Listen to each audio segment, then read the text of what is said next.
आप सबों को जय मसीह की। मैं जॉन मुर्मू दुमका झारखंड से हेब्रोन फेलोशिप दुमका चर्च से मैं आप सबका आज के आराधना उपासना की सेवा में आप सबका स्वागत करता हूं।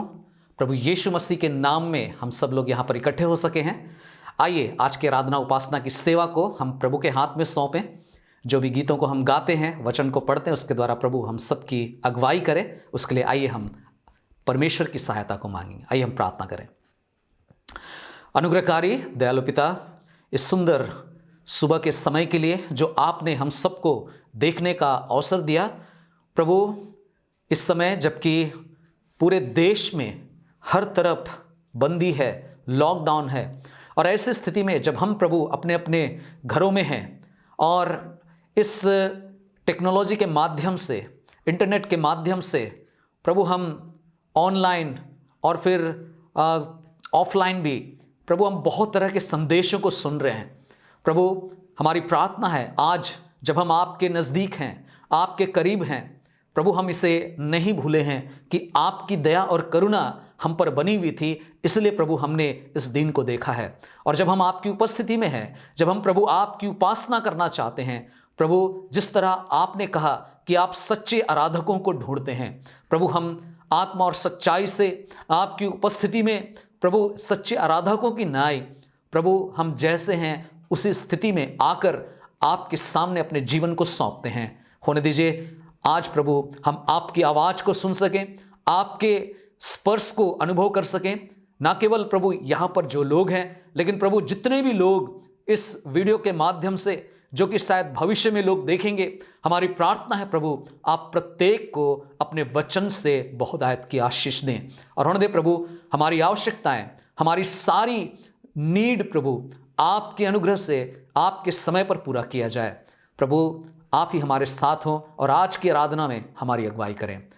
आदर और महिमा सब कुछ आपको देते हुए बड़े धन्यवाद के साथ में इस प्रार्थना को अपने उद्धारकर्ता यीशु के पवित्र नाम में चढ़ाते हैं। दया सुनिए और ग्रहण कीजिए, आमीन। आइए इस समय हम लोग प्रभु की महिमा के लिए कुछ गीतों को गाएंगे, जिससे कि हमारे मन, हमारे हृदय तैयार हो। इसके पहले कि हम परमेश्वर के वचन को सुनें, एक गीत है जिसकी बोल है, प्रभु तेरे नाम के लिए तन मन मेरा होगा बलिदान, और तेरी महिमा के लिए जीवन के हर चुने हुए दान, जीवन के हैं चुने हुए दान। आइए इस गीत को गाएं।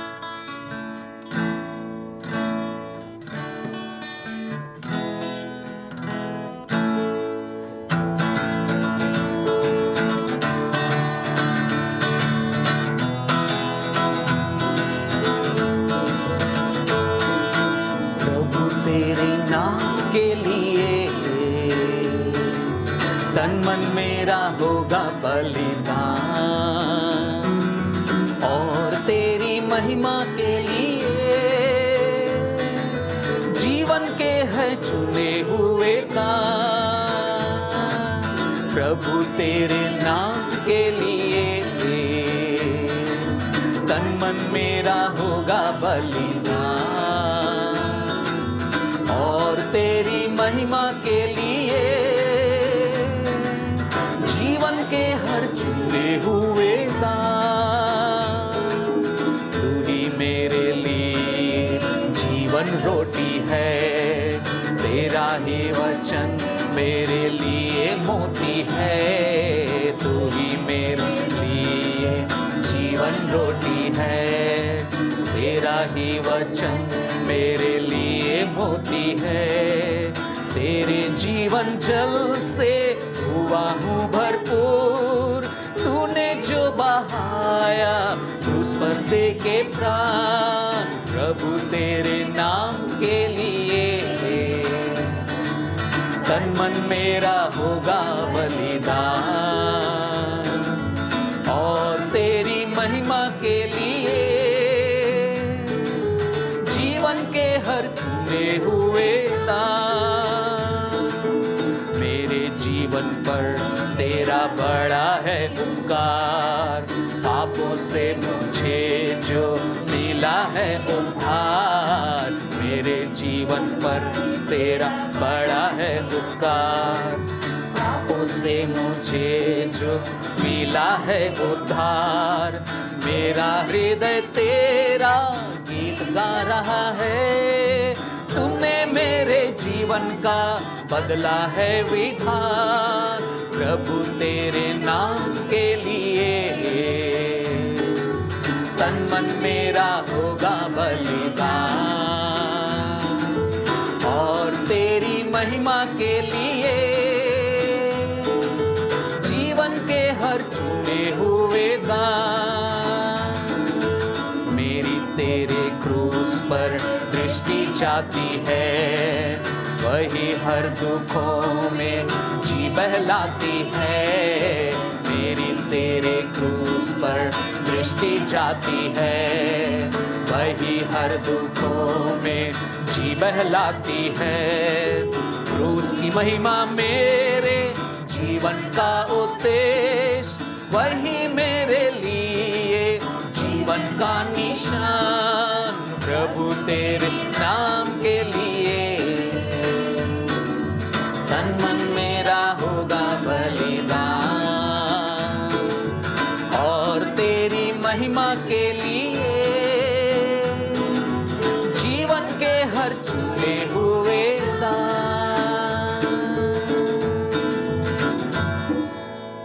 जो जीवन आज हमारे पास है, आइए हम इस गीत के अनुसार अपने आप को प्रभु के लिए, अपना तन मन सब कुछ उसे दे दें। एक और गीत प्रभु की महिमा के लिए हम लोग गाएंगे, और ये गीत हमें ये याद दिलाता है कि प्रभु के बिना हमारा जो जीवन है वो बिल्कुल भी कुछ भी नहीं है। और इसलिए गीतकार कहता है कि मैं वो मार्ग ढूंढता हूँ जिससे कि आप हमें मिल जाएं। ये जीवन है क्या तेरे बिना मसीहा।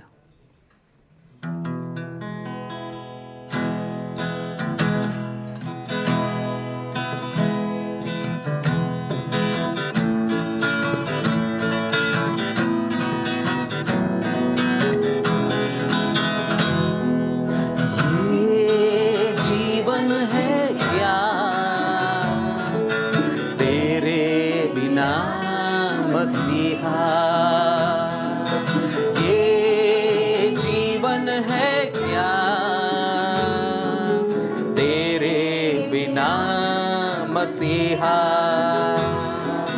मार्ग वो ढूंढता हूँ जिसमें कि तू चलाए। मार्ग वो ढूंढता हूँ जिसमें कि तू चलाए। ये जीवन है क्या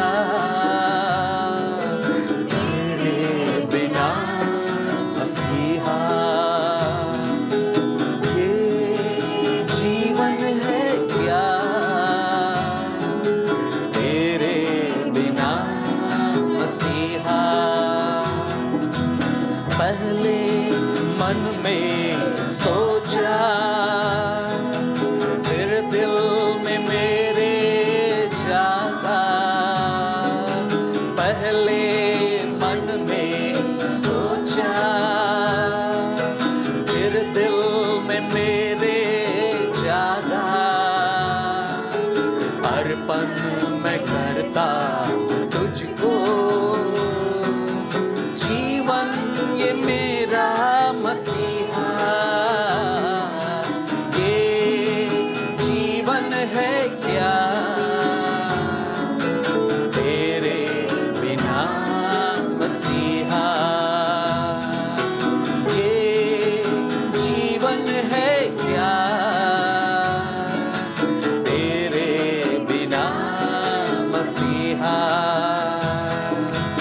अब दिल की चाह यही है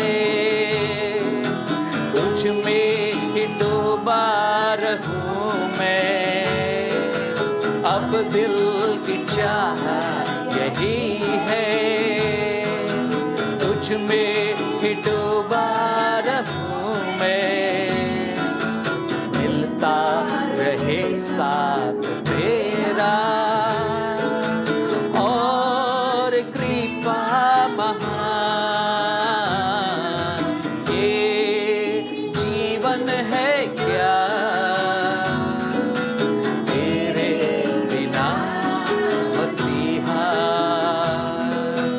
ये जीवन है क्या तेरे बिना मसीहा। मार्ग वो ढूंढता हूँ जिसमें कि तू चलाए, मार्ग वो ढूंढता हूँ जिसमें कि तू चलाए, ये जीवन है क्या तेरे बिना मसीहा,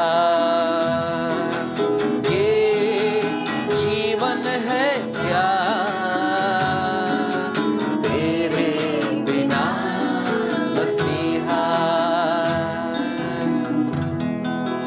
यीशु के बिना हमारे पास कोई जीवन नहीं है।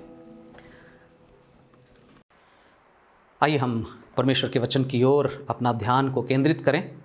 और आज मैं एक बहुत ही महत्वपूर्ण विषय को आपके सामने में बांटना चाहता हूं। और परमेश्वर ने ये बोझ दिया, परमेश्वर ने ये विचार दिया जिसको मैं आपके सामने में लाना चाहता हूं। इसके पहले कि मैं वचन को पढूं और आप भी उस वचन को अपनी बाइबल में देखें, मैं प्रार्थना करना चाहूँगा ताकि प्रभु हमें इस वचन के द्वारा हमसे बात करे और हमारे जीवन की अगुवाई करे, मुझसे बात करे, मेरे द्वारा आप सबों से बात करे, पवित्र आत्मा हमें सिखाए। इसके लिए हम प्रभु से सहायता मांगेंगे। सो आइए हम प्रार्थना करेंगे।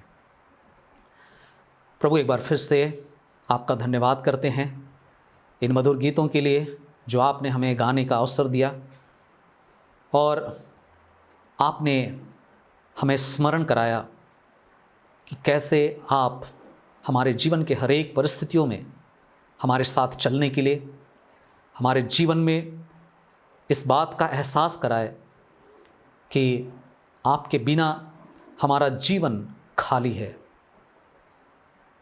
आपके बिना हम इस संसार में जो भी सुख और शांति को ढूंढने का प्रयास करते हैं, कभी हम तृप्त नहीं हो सकते। क्षण भर की खुशी मिल सकती है, लेकिन अनंत शांति, अनंत खुशी नहीं मिल सकती। प्रभु, आपने हमें स्मरण कराया, धन्यवाद देते हैं। हमें और भी अधिक प्रभु आपके वचन की ओर बढ़ने में, इस समय जिन बातों को हम सुनना चाहते हैं, सीखना चाहते हैं, प्रभु उन्हें स्पष्ट रीति से हमारे जीवन में आप प्रभु लाएं। हम सबसे बातचीत करें, हम सबके जीवन को प्रभु आप अगुवाई करें। आदर और महिमा आपको देते हुए बड़े धन्यवाद के साथ इस प्रार्थना को अपने उद्धारकर्ता प्रभु यीशु के पवित्र नाम में चढ़ाते हैं। उसे दया से सुनिए और ग्रहण कीजिए। आमीन। आज मैं एक ऐसे विषय को आपके सामने में बांटना चाहता हूँ जिसका वाक्य है, जो मुझे चलाता है उसे मैं कैसे चलाऊं, जो मुझे हैंडल करता है उसको मैं कैसे हैंडल करूं।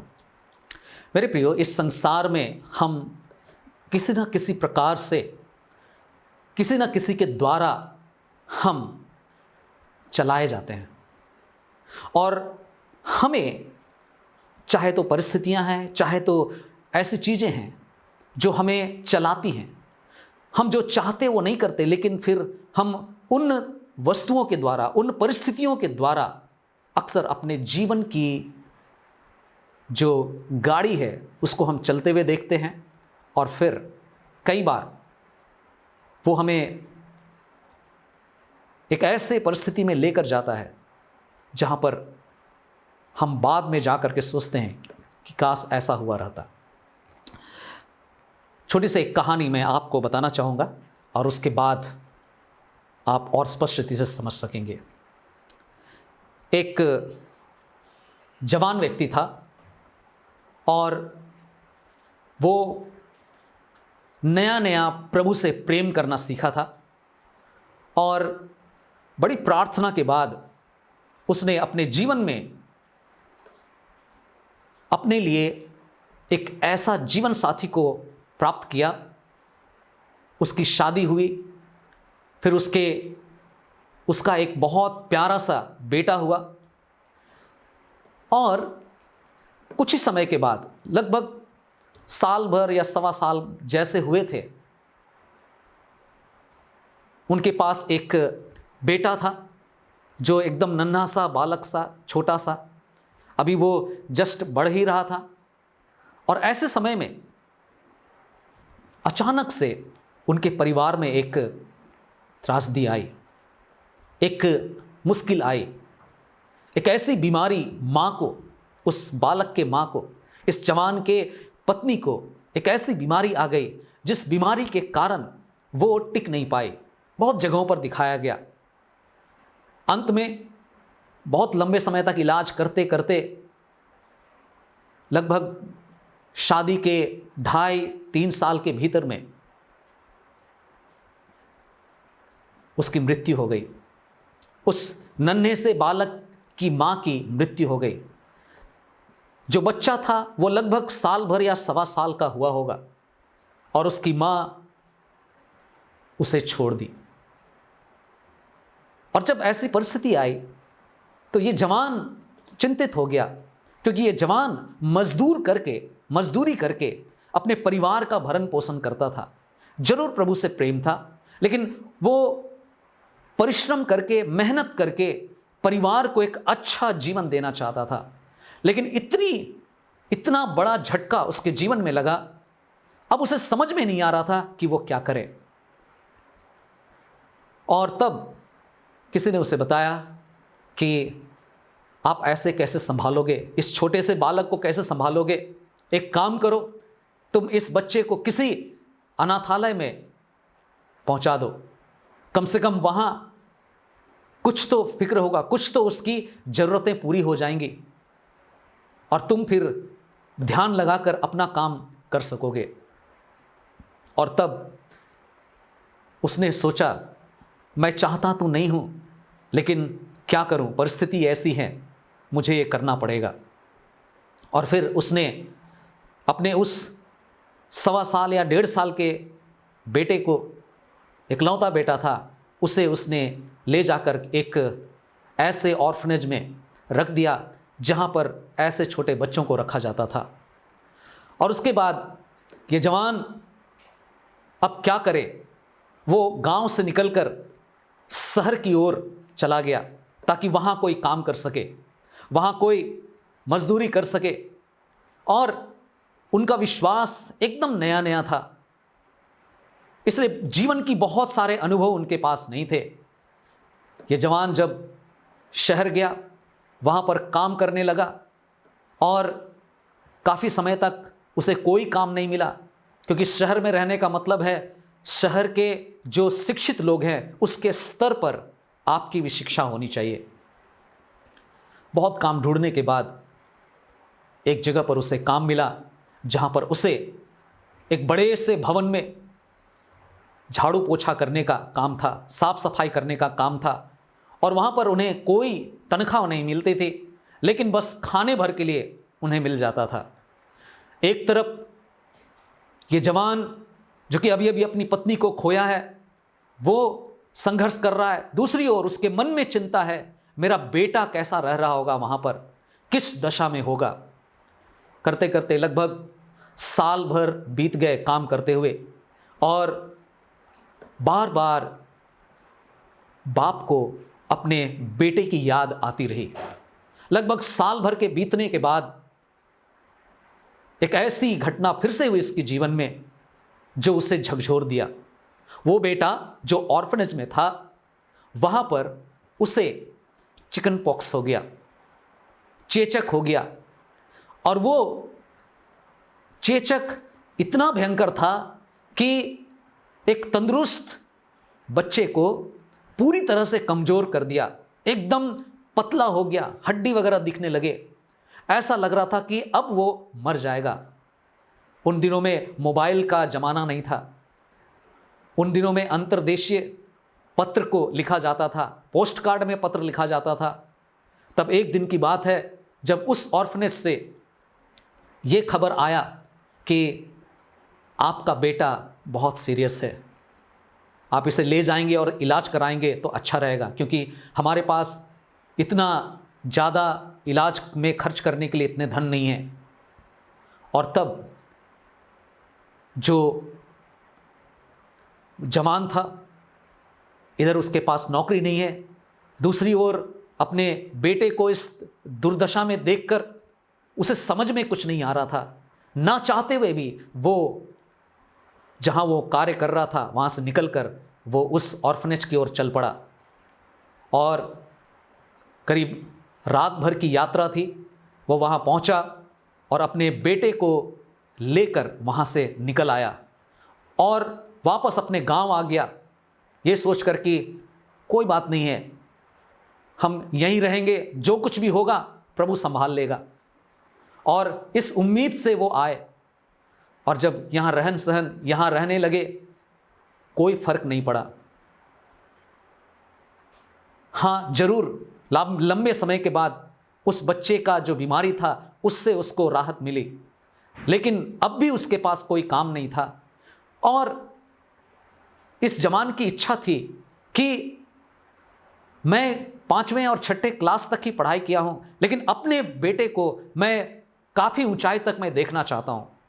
और इस सोच को रख करके उसने फिर से प्रार्थना करना शुरू किया और उसके बाद फिर वो समय बीतता गया और ऐसा अवसर मिला कि वापस फिर से जिस शहर में वो पहले काम करने गया था वहाँ उससे फिर से वहाँ से बुलावा आया और वो फिर वहाँ गया अपने बच्चे के साथ, अपना बेटा के साथ, और वहाँ काम करना आरंभ किया। और उसे एक अधिकारी के पास एक नौकर की तरह काम करने का अवसर मिला।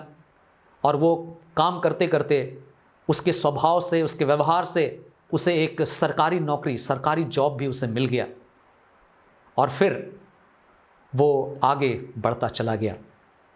और इस घटना में, इस कहानी में जो बात मैं आपको, जिस बात की ओर आपका ध्यान आकर्षित करना चाहता हूं वो ये है कि इस जवान व्यक्ति के जीवन को परिस्थिति था, जो कुछ उसके साथ हो रहा था वो उसको चला रहा था और उसके अनुसार वो चलते चलते बहुत तरह के दुख थे, बहुत तरह के चिंताएं थी और उसके द्वारा वो चलाया जा रहा था।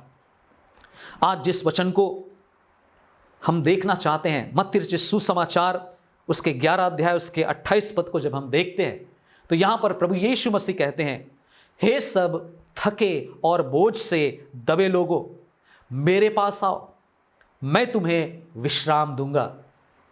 मेरे प्रियो, इस संसार में हम जितने भी लोग हैं, हम सब बहुत ही बेहतर तरीके से जानते हैं कि हमारे ऊपर बोझ है, हम चिंता में हैं, हम बोझिल मन से जी रहे हैं। कल को क्या होगा नहीं पता। इस कोरोना महामारी के बीच में हमारी दशा क्या होगी, कोई निश्चिंता, कोई निश्चयता नहीं है जीवन का, कोई निश्चयता नहीं है अगर हम बीमार हो गए तो फिर इलाज के लिए कहाँ जाएं, कोई निश्चयता नहीं है जो वैक्सीन हमें दी जा रही है वो कहाँ तक कारगर है या कितने लंबे समय तक ये हमारे शरीर में सक्रिय रहेगी। जिस तरह से WHO की रिपोर्ट और भी कई तरह के जो ज्ञानवानी लोग हैं, साइंस जिस तरह से इसके बारे में बात करता है, बहुत सारी चीज़ें हैं जिसको लेकर के अनिश्चितता के बारे में हम समझ रहे होंगे।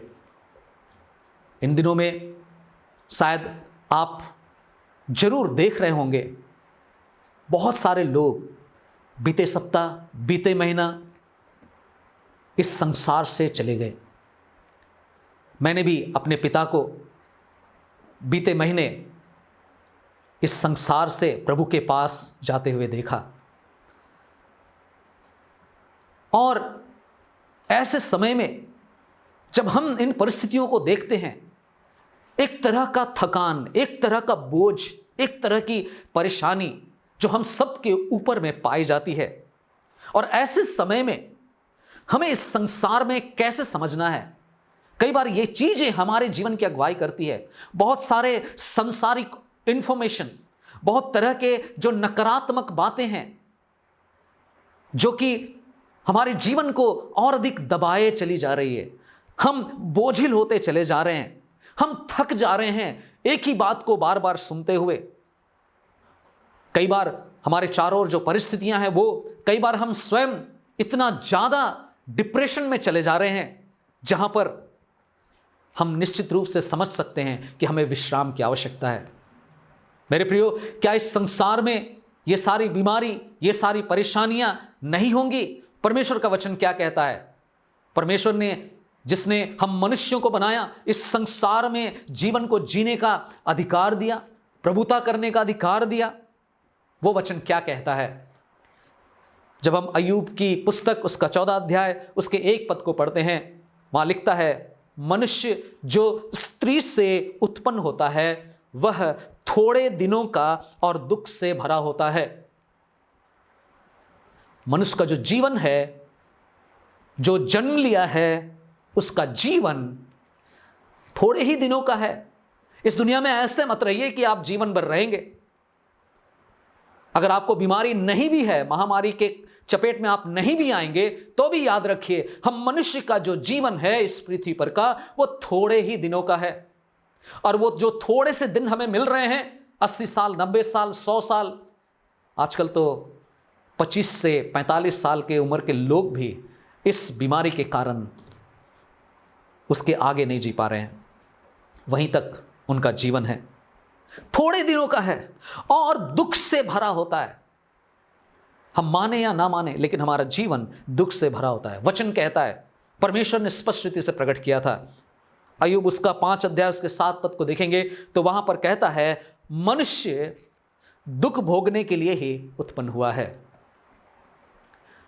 मनुष्य दुख भोगने के लिए ही उत्पन्न हुआ है। प्रभु यीशु मसीह जब इस संसार में थे, उन्होंने भी बहुत तरह की शिक्षाएं दी।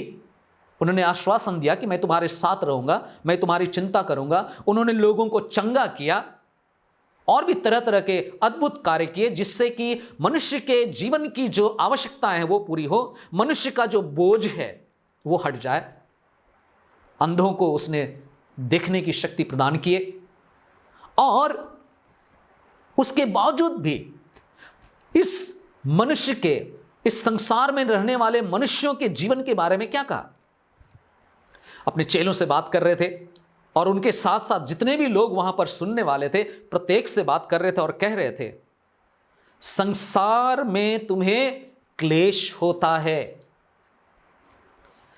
परंतु साहस रखो, मैंने संसार को जीत लिया है। आप देखेंगे यूहन्ना रचित सुसमाचार उसका 16 अध्याय और उसके 33 पद में, यूहन्ना 16 का 33 में, संसार में तुम्हें क्लेश होता है परंतु साहस रखो, मैंने संसार को जीत लिया है।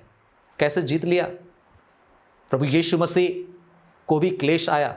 उन्होंने तो कोई पाप नहीं किया था, उन्होंने तो कोई आज्ञा का उल्लंघन नहीं किया था, उन्होंने तो परमेश्वर पिता की सारी आज्ञाओं का पालन किया, फिर भी उसे क्लेश सहना पड़ा, फिर भी उसे क्रूस की मृत्यु को सहना पड़ा, केवल इसलिए क्योंकि वो एक संपूर्ण मानव जाति के लिए, हर समय के लोगों के लिए, भविष्य के लिए एक संपूर्ण पवित्र स्वर्ग से लाया गया एक पवित्र बलिदान हो करके वो बलिदान हो गया।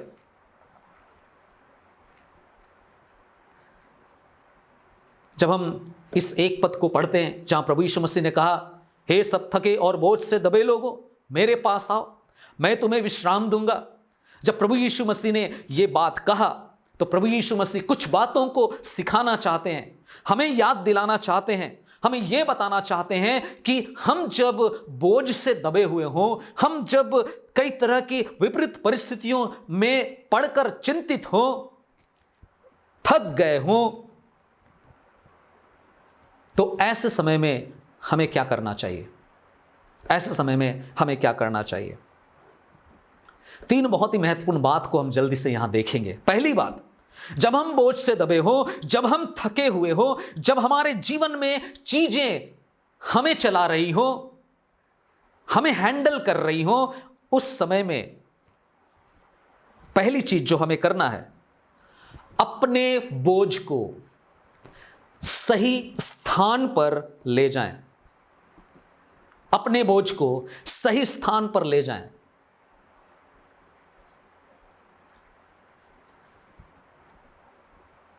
याद रखिए, जब हम ऐसी परिस्थितियों में पड़ते हैं, परेशान होना कभी हमारी मदद नहीं कर सकता है। अरे ये हो गया, अरे वो हो गया, क्या करें, कैसे होगा। परेशान होना हमारी मदद कभी नहीं कर सकता है। फिलिपियों उसका 4 अध्याय उसका 6 पद कहता है, किसी भी बात की चिंता ना करो, सब बात परमेश्वर के सम्मुख लाए जाएं। यूहन्ना सुसमाचार उसके 14 अध्याय के 1 पद में प्रभु यीशु मसीह स्वयं कहते हैं अपने चेलों से, तुम्हारा मन व्याकुल ना हो, तुम्हारा हृदय व्याकुल ना हो, और परमेश्वर पर विश्वास रखो। लूका रचित सुसमाचार उसके 10 अध्याय के 38 से लेकर के 42 पद में एक घटना हम पाते हैं, जहां पर मार्था और मरियम 2 बहनें हैं, और वहां पर उनका एक भाई है लाजर। इस समय में जब प्रभु यीशु मसीह इस पृथ्वी पर थे, उस परिवार में जाते हैं। लाजर वहां नहीं था, लेकिन मार्था और मरियम वहां पर थी। और जब प्रभु यीशु मसीह वहां पहुंचे, तो मरियम यीशु के चरणों में बैठकर यीशु के जीवन की बातों को, शांतिदायक वचन को बैठकर सुन रही थी। और स्वाभाविक सी बात है, काफी दिनों के बाद प्रभु यीशु वहां गए थे, तो मार्था प्रभु यीशु मसीह को चाय देने के लिए शायद या भोजन की व्यवस्था करने में जुट गई। और करते करते, वहां पर काम को करते करते मार्था को देखा गया कि वो बहुत परेशान हो रही थी। ठीक हम लोगों की तरह, हम में से कई लोगों की तरह, जो कई बार प्रभु के लिए ही करते करते बहुत परेशान हो जाते हैं, वो भी परेशान हो गई थी। परेशान होना, जब हम बोझ से दबे हों, हमारी किसी भी तरह से वो मदद नहीं करता है, वो सही स्थान नहीं है। यहां तक कि मित्र भी आपकी मदद नहीं कर सकते। कोई भी मित्र, इस संसार का कोई भी मित्र ऐसी परेशानियों के बीच में मदद नहीं कर सकते। हम सब अय्यूब के जीवन को जानते हैं। उनके कई मित्र थे। क्या उनके मित्रों ने, जब अय्यूब के जीवन में तबाही आई, उसके सारे 10 संतान नष्ट हो गए, उसकी सारी संपत्ति नष्ट हो गई, उसके लिए जो दवा था कि मित्र आते और मित्र आकर के सांत्वना देते, क्या मित्रों ने मदद किया? मित्र मदद नहीं कर सकते। मित्र सही स्थान, सही जगह नहीं है कि हम अपने बोझ को उनके पास लेकर के जाएं। वचन कहता है, सच्चा मित्र कौन है? नीति वचन 27 अध्याय उसके 6 पद में, सच्चा मित्र कौन है? नीति वचन 27 अध्याय उसका 6 पद में, मित्र के हाथ से लगे घाव विश्वास योग्य होते हैं। मित्र के हाथ से लगे घाव विश्वास योग्य होते हैं, पर शत्रु अधिक चुंबन करता है। कहने का मतलब, सच्चा मित्र वो होता है जो आपको आपके जीवन में कठिनाई, मुश्किल, परेशानी के बीच में तब भी आपके सामने चोटिल करने, घाव करने, और ऐसे समय में भी अपनी मित्रता को दिखाए। ये बात सही नहीं है, जो आप सोच रहे हैं, जो आप कर रहे हैं, ये सही नहीं है। सच्चा मित्र वो होता है। बहुत सारे मित्र ऐसे होते हैं जो सब कुछ छोड़कर भाग जाते हैं, चले जाते हैं।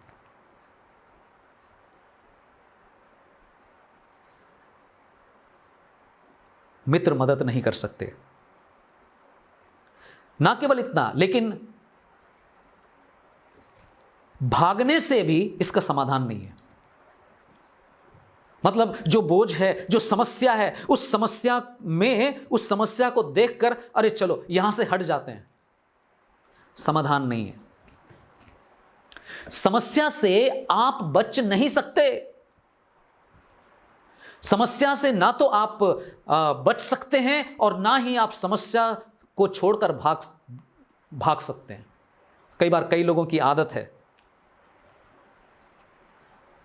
अगर एक शहर में वो रह रहे हैं या एक परिवार में रह रहे हैं, वहां पर कुछ बातों को लेकर के अनबन हो गई, कुछ समस्या आ गई, उनकी इच्छा पूरी नहीं हो रही है, तो वो सोचते हैं अगर हम इस जगह को छोड़कर, इस स्थान को छोड़कर दूसरे जगह चले जाएंगे तो वहां पर समस्या का समाधान हो जाएगा। मेरे प्रियो, समस्या का समाधान ऐसे नहीं होता है। हम विश्वास करने वाले लोगों में, हम प्रभु को जानने वाले लोगों को पता होना चाहिए कि भागने से समाधान नहीं होता है।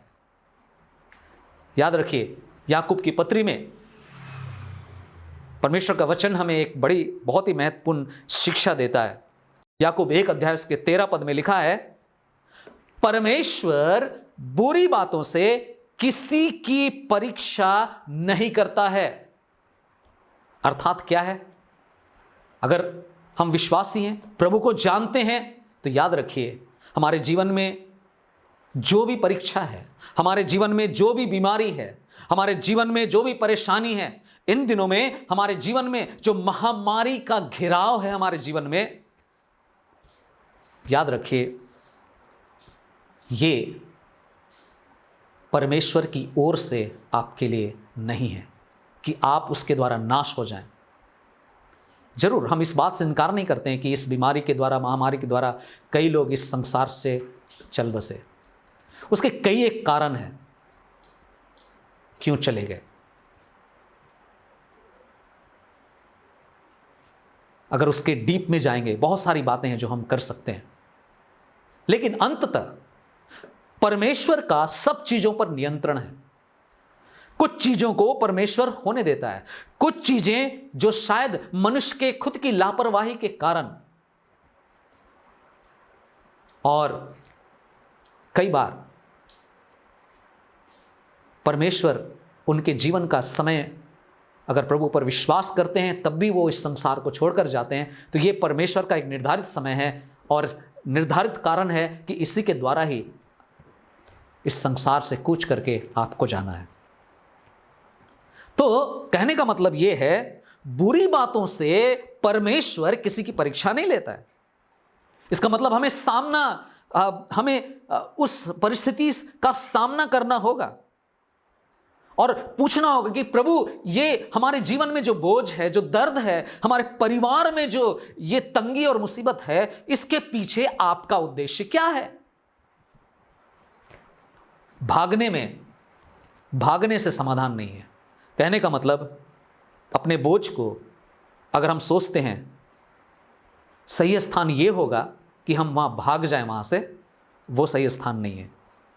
एक और बात, लड़ना भी मदद नहीं करेगा।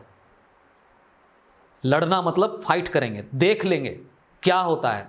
अगर ऐसा सोचते हैं, मनुष्य के जीवन में जो बोझ है, जो परेशानी है, उससे लड़ने की कोशिश करेंगे, तो वो भी कभी भी आपकी मदद, मेरी मदद नहीं कर सकता कि हम अपने बोझ को सही स्थान पर ले जा रहे हैं। ये ऐसा नहीं है।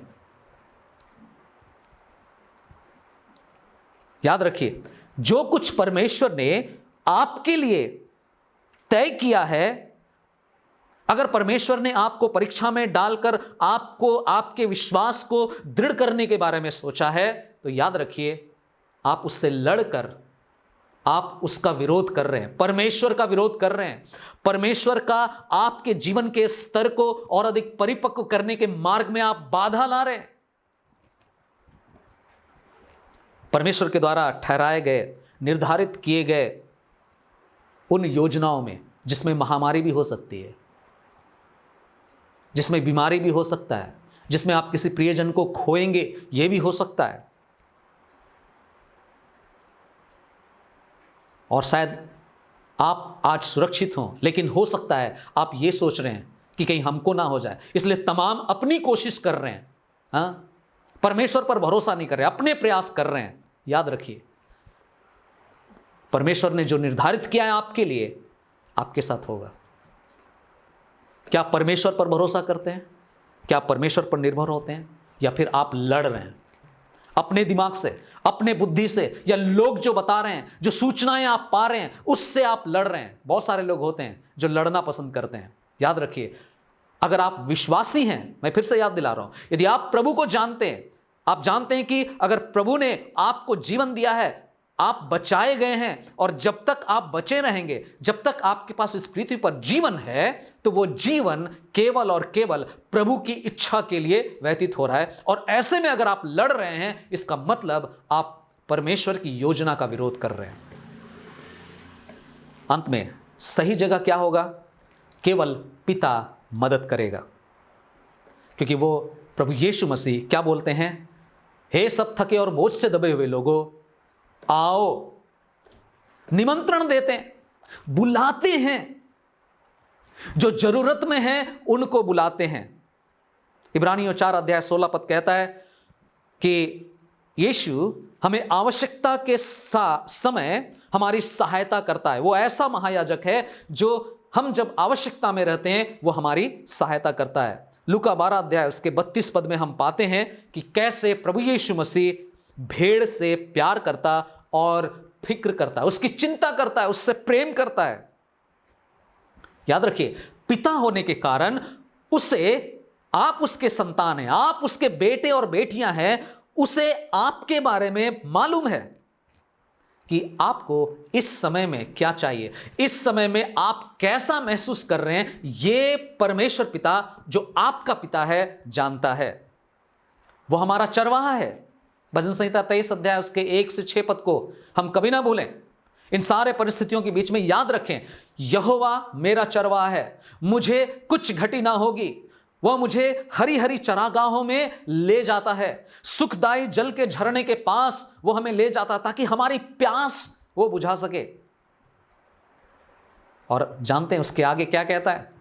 तेरी छड़ी और तेरी लाठी से मुझे शांति मिलती है। वो छड़ी, वो लाठी हो सकता है आज वर्तमान में हम सबके लिए जो विश्वास करते हैं, शायद प्रभु के साथ विश्वास योग्यता से ना चल रहे हो, इसलिए हमें छड़ी और लाठी दी गई हो, हमें अनुशासित करने के लिए शायद ये परिस्थिति आई हो, ताकि हम अपने प्रार्थना के जीवन में, ताकि हम अपने जो ढीले ढाले प्रभु के साथ चल रहे हैं वहां पर हम सुधार कर सकें और अपना जीवन प्रभु को सौंपकर विश्वास योग्यता से हम चलें, एक प्रार्थना के जीवन को प्राप्त करें, परिपक्व हो जाएं मसीही जीवन में, व्यवहारिक जीवन में, प्रभु पर, केवल प्रभु पर भरोसा रखने वाले बन जाएं। वो हमारा चरवाहा है, वो हमें हर तरह से संभालेगा, हर तरह से हमें तैयार करेगा, प्यार से भी, छड़ी लगा करके भी, हमारे लिए बलिदान हो करके भी, और हमें ताड़ना दे करके भी वो हमें संभालेगा। मालूम है, प्रभु यीशु मसीह ने जब अपने चेलों को प्रार्थना करना सिखाया, प्रभु की प्रार्थना में उसने बताया कि तुम सबका उस परमेश्वर के साथ जो संबंध है उनको तुम कैसे बुलाना, कहना हे पिता, हे हमारे पिता। बहुत मजबूत रिश्ता है। याद रखिए, केवल पिता ही है जो हमारी मदद कर सकता है। दूसरे शब्दों में हम ये कहना चाहेंगे कि हम अपने बोझ को पिता के पास लाएंगे, वही एकमात्र सही स्थान है। दूसरी बात, बोझ को एक स्थान से दूसरे स्थान में ले जाना बहुत जरूरी है। हमारे पास जो भी बोझ है, बोझ को स्थानांतरण करना आवश्यक है, सही व्यक्ति के पास ले जाना आवश्यक है। एक है जो आपके हर एक परिस्थिति को जानता है, आपके स्थिति से पूरी तरह से वाकिफ है और आपके लिए चिंतित है। पहला पत्रस 5 अध्याय उसका 7 पद में लिखा है, अपनी समस्त चिंता उसी पर डाल दो क्योंकि उसको तुम्हारा ध्यान है। He cares for you. उन्हें तो आम लगी चिंता कना आमा ख्याल दोहदा। इब्रानियों 4 अध्याय 15 पद कहता है, जिससे हमें समझ में आता है कि मनुष्य को यह कभी नहीं सोचना चाहिए कि वो प्रभु यो यीशु हमारे दुख को नहीं जानता। वचन कहता है उसने हर तरह के दुख को सहा, सब बातों में हमारे ही समान परखा गया। वो जानता है, और वही एकमात्र ऐसा स्थान है जहां पर हम अपने बोझ को ला सकते हैं। सही व्यक्ति के पास अपने बोझ को अपने ऊपर से उस पर ला देना, यह बहुत महत्वपूर्ण है। एक है जो हमारे स्थिति में कुछ कर सकता है। ना केवल वो हमारे स्थिति को जानता है, बल्कि वो हमारे स्थिति को बदलने की भी क्षमता रखता है, पूरी तरह से उसको बदल सकता है। और वो कैसे करता है? हमारे कल्पना से कहीं बढ़कर, हम जहां सोचते भी नहीं, हम सोच भी नहीं पाए होंगे वहां तक, उससे कहीं बढ़कर वो कार्य करता है। इफिसियों उसका 3 अध्याय और उसका 20 वचन। इफिसियों 3 अध्याय और उसका 20 पद।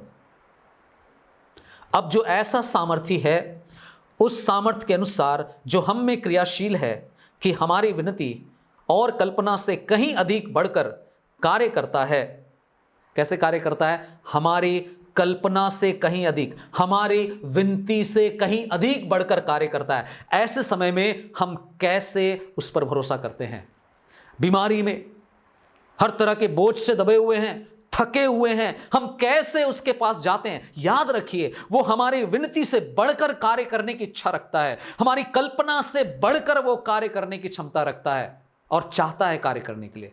समस्या यहां पर प्रियो क्या है जानते हैं? एक्चुअली में हम अपने बोझ को खुद ही ले करके जबरदस्ती खींचते चले जाते हैं, और कई बार तो हमारी स्थिति ऐसी होती है कि हम अपने पापों में ही पाए जाते हैं, जिसके कारण हम उन बोझों को उसके पास नहीं ला पाते।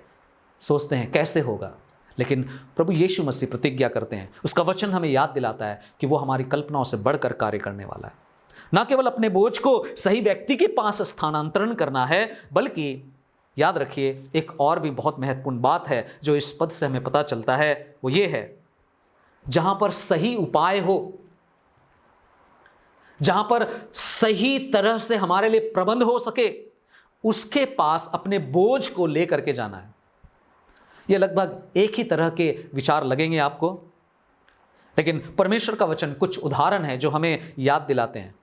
याद रखिए, सही उपाय जहां से मिल सकता है, वहीं पर हमें अपने बोझ के लिए भरोसा करना है। हम किस पर भरोसा करते हैं? अपने जीवन में जो बोझ है, जो थकान है, जो परेशानी है, जो चिंता है, किस पर भरोसा कर रहे हैं?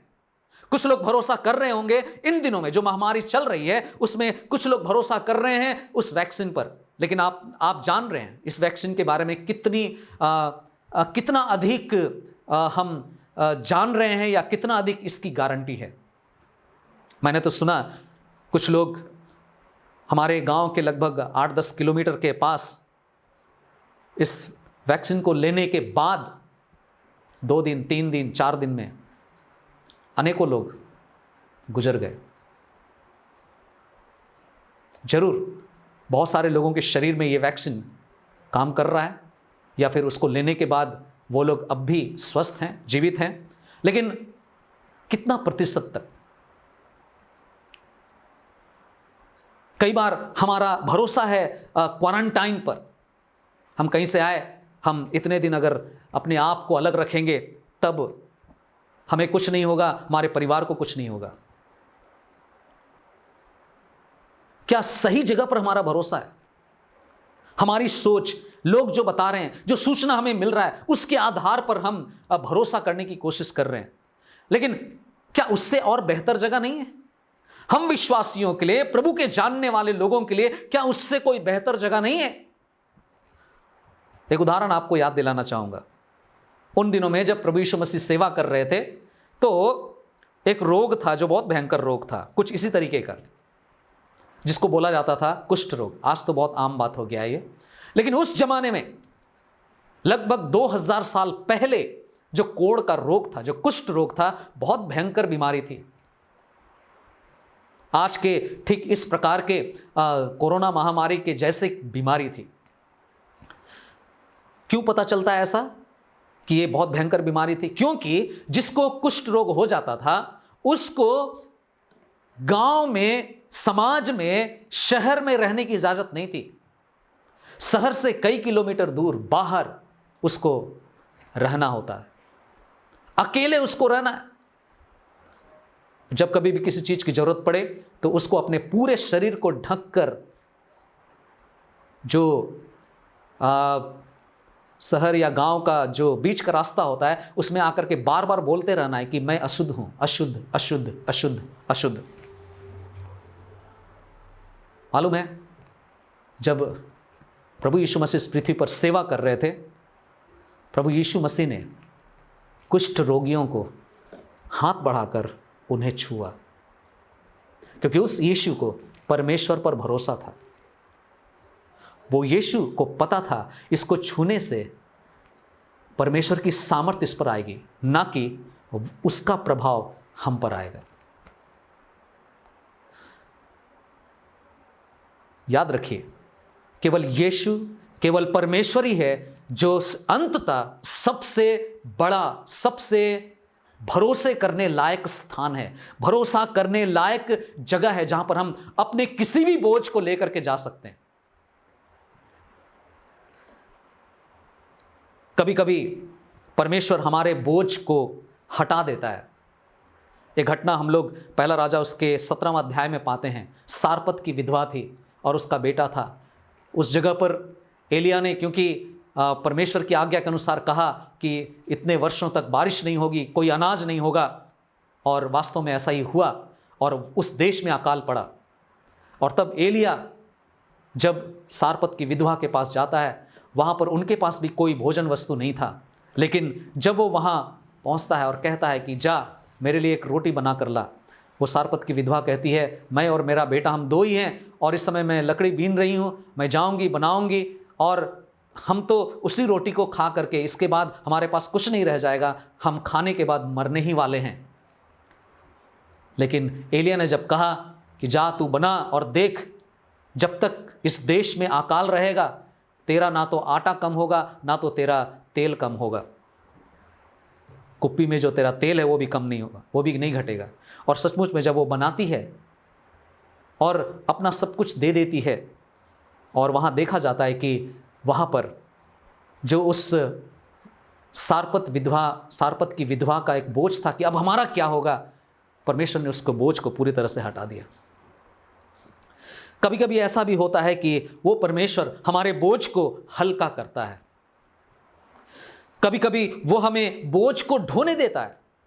तुमको जाना होगा इस परिस्थिति से, तुम्हें जाना होगा, तुम्हारे जो प्रियजन हैं उनको तुमने खोया है, फिर भी इन सारी परिस्थितियों के बीच में तुमको रहना होगा, चलना होगा।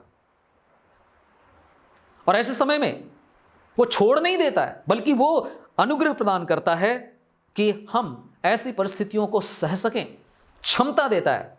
दूसरा कुरिन्थियों उसका 12 अध्याय उसका 9 पद कहता है मेरा अनुग्रह, पौलुस इस बात को अनुभव करता है और कहता है, वचन जो उसके सामने आता है परमेश्वर का जीवित वचन, और वहां कहता है मेरा अनुग्रह तेरे लिए पर्याप्त है, क्योंकि मेरा सामर्थ निर्बलता में सिद्ध होता है।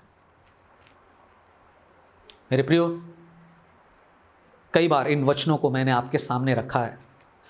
रोमियो उसका 8 अध्याय उसके 28 पद में जब इन तीनों बातों को देखते हैं कि हम अपने इस बोझ को किसके पास ले जाएं, सही स्थान क्या नहीं है, फिर हमने देखा कि हम अपने बोझ को स्थानांतरण करें, हमारे से हटा करके हम उस जगह पर ले जाएं जो सही व्यक्ति है, और साथ ही साथ ऐसे समय में जहां से सही उपाय मिल सकता है उस पर भरोसा करना अनिवार्य है। रोमियो 8 अध्याय उसके 28 पद में लिखा है कि कैसे जो परमेश्वर से प्रेम करते हैं उनके लिए सब बातें मिलकर भलाई को उत्पन्न करती है। वह हमारे स्थिति को अच्छी तरह जानता है, क्योंकि हम उससे प्रेम करते हैं, उसके द्वारा बचाए गए हैं। वो हमारी स्थिति को जानता है और यह भी जानता है कि हमारे लिए क्या अच्छा है। फिलिपियों 4 अध्याय उसका 19 पद में जिस प्रकार से वो हमें याद दिलाता है, वो कहता है कि मैंने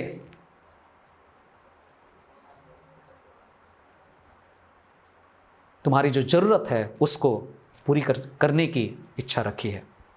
फिलिप उसका 4 अध्याय और उसका 19 पद को हम जरा देख लेंगे और उसके बाद फिर आगे बढ़ेंगे।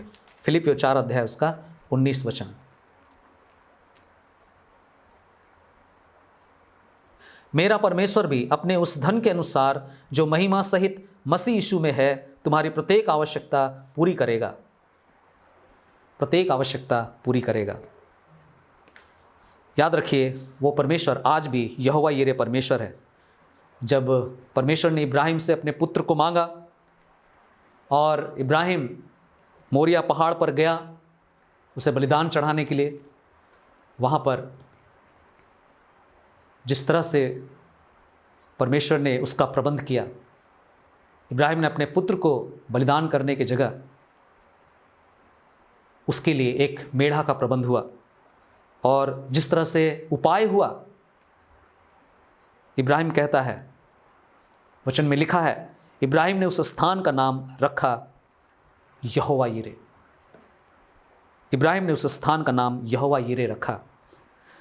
यहोवा के पर्वत पर उपाय किया जाएगा, जिसका मतलब है यहोवा के पर्वत पर उपाय किया जाएगा। याद रखिए प्रियो, आज हमारी दशा जैसी भी हो, केवल एक ही हमारे लिए उपाय है, और वो है परमेश्वर, वो है प्रभु यीशु मसीह, क्योंकि उसने हर तरह की पीड़ाओं को सह लिया है और हमारे लिए वो चाहता है कि हम उस पर निर्भर हों और उसके द्वारा प्रबंध किए जाने वाले उपाय पर हम भरोसा रखें।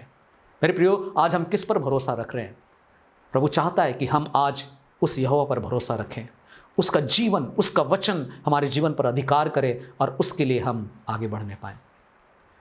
प्रभु हम सबको इस वचन के द्वारा आशीष दे और हमारी मदद करे कि हम इन दिनों में वास्तव में प्रभु की आवाज़ सुनकर हम अपने बोझ को, हम अपनी थकान को लेकर के यीशु के पास जाएं, क्योंकि वो निमंत्रण देता है, आओ मैं तुम्हें विश्राम दूंगा। ऐसा विश्राम जिसको कोई छीन नहीं सकता है। आइए हम प्रार्थना करेंगे। आदर और महिमा के योग्य परमेश्वर, जीवते पिता, आपके वचन के लिए, इन प्रतिज्ञाओं के लिए, इन वादों के लिए, बोझ और थकान में पड़े हुए लोगों को आप जब बुलाते हैं सच्चे विश्राम को देने के लिए, प्रभु इन बातों को हम समझ सकें, आपके निकट आ सकें, आपकी बातों को समझ सकें, और प्रभु हम ये सही रीति से जांच सकें कि हम परिस्थितियों को देखकर परेशान नहीं हो रहे हों। स्वाभाविक है प्रभु कि हम जब हमारे चारों ओर या हमारे घरों में जब किसी को बीमार होते हुए देखते हैं, हम परेशान हो जाते हैं, लेकिन परेशान होना समाधान नहीं है। प्रभु केवल आप हैं जो हमारे समाधान हैं, केवल आप हैं जिस पर हम अपने बोझ को स्थानांतरण कर सकते हैं, केवल आप हैं जहां पर हम भरोसा कर सकते हैं। प्रभु आप हमारे साथ हो लें, हमारे जीवन से जुड़ी हुई जो कुछ भी बोझ की बातें हैं, थकान की बातें हैं, सब कुछ को प्रभु हम आपके पास लाते हैं, आप इसे ग्रहण करें। प्रभु आप हमारी मदद करें कि हम हल्का महसूस करें, हम अपने बोझों को आपके हाथों में लेते हुए देख सकें, और प्रभु आपकी महिमा के लिए हमारा जीवन और अधिक उपयोग में लाया जाए। सारी आदर और महिमा आपको देते हुए धन्यवाद के साथ प्रार्थना को अपने उद्धारकर्ता प्रभु यीशु के पवित्र नाम में चढ़ाते हैं। दया से सुने और ग्रहण कीजिए, आमीन। आइए अंत में हम लोग संथाली में एक गीत गाएंगे जो हमें फिर से याद दिलाएगा कि कैसे प्रभु यीशु मसीह हमारे बोझ को उठाता है, हमारे दुख को उठाता है। इस गीत का मतलब ये है, हिंदी में भी ये गीत है, इंग्लिश में भी है ये गीत, what a friend we have in Jesus, और संथाली में है मसीह का नाय भागे पेड़ा, हिंदी में है यीशु कैसा दोस्त प्यारा।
akana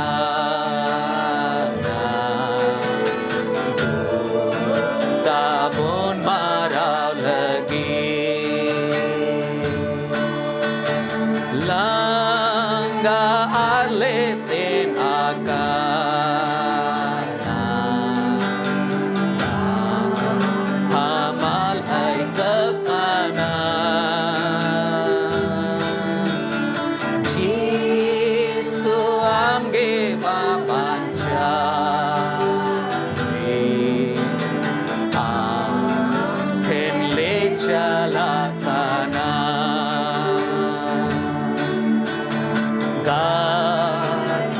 Kuko bagi bun re Jisu ten bon rajonga Uni ai ge songe bona Uni ten bon jirama